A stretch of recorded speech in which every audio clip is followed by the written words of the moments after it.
Summer వచ్చిందంటేనే మామిడి పళ్ళు.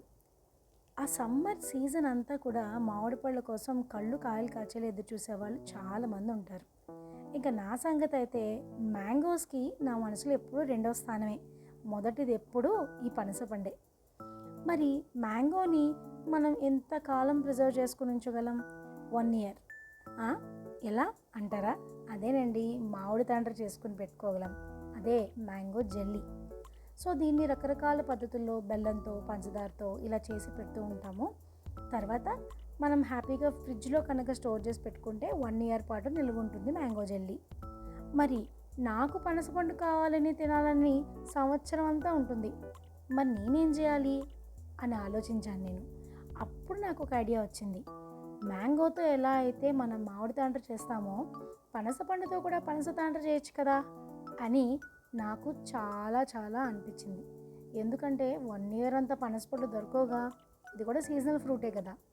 చాలా రకాల vitamins, rich in fibre, anti ఆక్సిడెంట్స్తో ఉన్న ఈ పనసపండు చాలా పోషకాలతో నిండి ఉంది. ఇంకా పనసపండు గింజలు అయితే హై ప్రోటీన్తో ఉంటాయి. సరే, పనస గురించి పొగడ్డం అంటే రోజంతా సరిపోతుంది నాకు, అంత ఇష్టం మరి. సో ప్రాసెస్లోకి వెళ్ళిపోదాము. ఫస్ట్ ఇలా పనస పండు తొన్నల్ని ఇలా పూర్తిగా క్లీన్ చేసుకోవాలి. క్లీన్ అంటే పైన ఉన్న జూలంతా తీసేసుకొని చిన్న చిన్న ముక్కలు చేసి పక్కన పెట్టుకోవాలి. తర్వాత థిక్ బోటమ్ లేదా అడుగు మందంగా ఉన్న గిన్నె తీసుకోవాలి.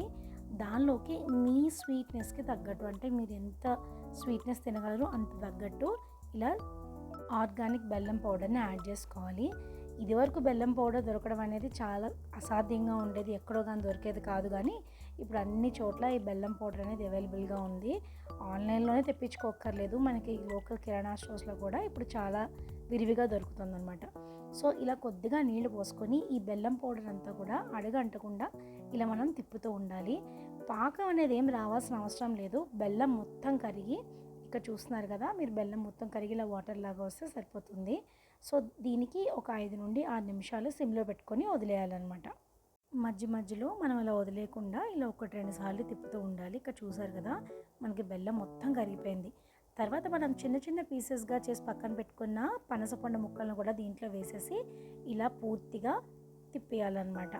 ఇక్కడ మీరు గమనిస్తే నేను అసలు వాటిని పేస్ట్ చేయలేదు, లేకపోతే వాటిని ఎటువంటి గుజ్జు గుజ్జు కింద నుజ్జు నుజ్జు కింద చేయకుండా ముక్కలుగానే వేసేస్తున్నాను.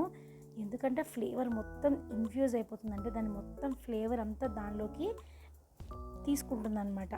సో ఇలా మనము ఒక 15 మినిట్స్ వదిలేయాలి. 15 మినిట్స్ వదిలేసిన తర్వాత చూసారా ఇలా మొత్తం ఈ ముక్కలంతా కూడా షింక్ అయిపోయినట్టు అలా దగ్గర పడిపోతున్నాయి, అండ్ అది పాకం కూడా వచ్చేస్తుంది.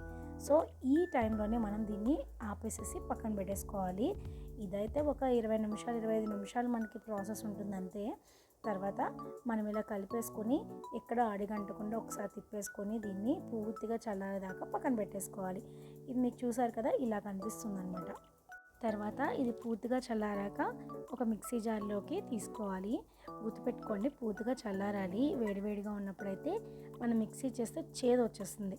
సో ఇక మీరు గమనిస్తే నేను ఇంక ఎటువంటి ఇంగ్రీడియంట్స్ కూడా యాడ్ చేయలేదు, జస్ట్ బెల్లం పొడి వేసాను. తర్వాత మనం కట్ చేసి పెట్టుకున్న ఈ పనసతొనలు వేసాను. దీన్ని ఇలా మెత్తగా మిక్సీ పట్టేయాలి. ఈ స్టేజ్లో మీకు పనస తాండ్రలో వద్దు అనుకుంటే దీన్ని ఒక గ్లాస్ బాటిల్లో సేవ్ చేసి పెట్టుకుంటే ఇది జామ్ రెడీ అయిపోతుంది. మీరు బ్రెడ్స్లో కానీ రోటీస్లో కానీ తినొచ్చు.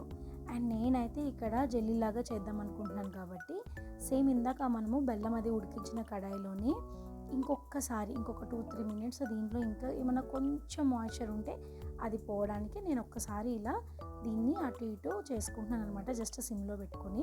ఇది ఒక 2 మినిట్స్ ప్రాసెస్ అంతే, ఇంతకన్నా ఎక్కువ చేయాల్సిన అవసరం అయితే అస్సలు లేదు. ఇలా ఇది ఇంకొంచెం దగ్గర పడేలాగా మనము పెట్టుకోవాలి. తర్వాత ఇక్కడ మీరు చూసారు కదా ఇంత దగ్గరగా అయిపోతుంది అనమాట. సో దీన్ని ఇలా గ్లాస్ జార్లో పెట్టుకుంటే మీకు తయారవుతుంది జామ్. ఇందాక మనం తీసుకున్న కన్సిస్టెన్సీలోనే మనం బయటికి తీసేసుకోవచ్చు. అండ్ ఇక్కడ క్లిప్ అయితే మిస్ అయింది. నేనేం చేశానంటే ఒక స్టీల్ ప్లేట్కి కొంచెం గీ రాసి దాని మీద ఇందాక మనం చేసిన జామ్ని స్ప్రెడ్ చేసి ఒక 2 డేస్ మంచి ఎండలో వదిలేసాను. సో ఇక్కడ మీరు చూస్తున్నారు కదా ఇలా జెల్లీలాగా ఫామ్ అయిపోయింది. టేస్ట్ అయితే మనం ఎంత తింటే అంత ఇంకా తినాలనిపించేలా ఉంది. అండ్ ఇది అచ్చం ఎగ్జాక్ట్గా పనసపండు తిన్నట్టుగానే ఉంది. అండ్ మీరు కూడా ఈ సమ్మర్లో తప్పకుండా ట్రై చేసి ఎలా వచ్చింది నా కామెంట్ సెక్షన్లో తెలియజేయండి. Thank you so much for watching my video. Please do subscribe.